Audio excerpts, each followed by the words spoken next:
দক্ষিণ সৈয়দপুর জিপির চরকিসহ মোকাম সংলগ্ন এলাকায় অগপ কার্যালয়ের উদ্বোধন করলেন।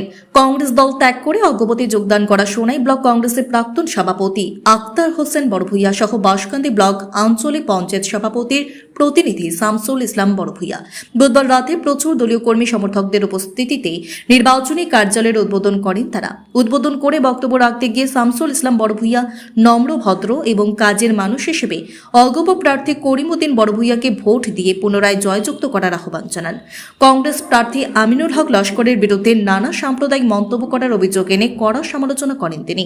সভায় বক্তব্য রাখতে গিয়ে আক্তার হোসেন বড়ভূইয়া, বিজেপির সোনাই মণ্ডলের সভাপতি অশোক গোয়ালা অগপ প্রার্থী করিমউদ্দিন বড়ভূইয়াকে জয়ী করার আহ্বান জানিয়ে বক্তব্য উপস্থাপন করেন।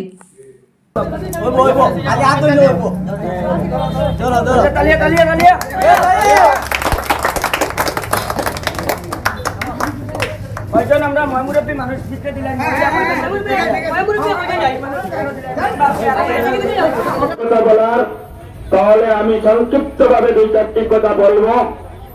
বিগত দিন থেকে আমরা অনেকবার ভোট দিয়েছি, কিন্তু এবারের ইলেকশন সমগ্র আসামের সাথে সাথে আগামী 9 তারিখ সোনাই বিধানসভা নির্বাচন।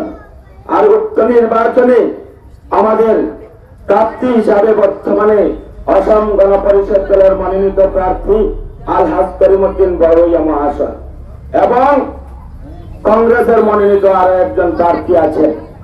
তাই আমরা এখন বিগত দিন থেকে কয়েকবার আমরা ভোট দিয়েছি, কিন্তু এবারের ইলেকশন এটা ব্যতিক্রমী ইলেকশন, অত্যন্ত গুরুত্বপূর্ণ ইলেকশন, আমাদের যুবকের অধিকারের ইলেকশন, আমাদের এলাকার সার্বিক উন্নয়নের ইলেকশন, আমাদের মা বোনের ইলেকশন, প্রত্যেকের ন্যায় পাওনার ইলেকশন।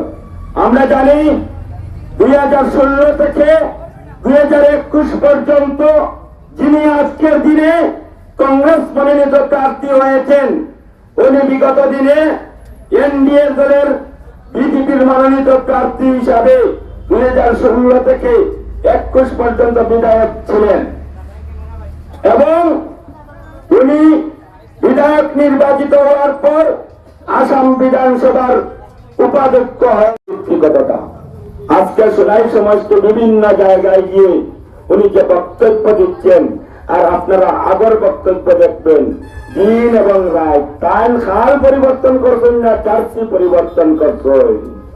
জার্সি পরিবর্তন করলে আরেক দোকানে গেলে আরেকটা জার্সি পাবে। এখন যদি তার সবুজ লাগিয়েছেন, একটু করে তার আবার হলুদ জার্সি লাগাবে। আমাদের সাধু ভাই কিন্তু গিরগিটি নয়, উনি একজন গিরগিটির মতো সময়ে সময়ে পরিবর্তন করেন। আমাদের সাধু ভাই আসামের প্রত্যেক জায়গায় মানুষ চিনে। আমি যখন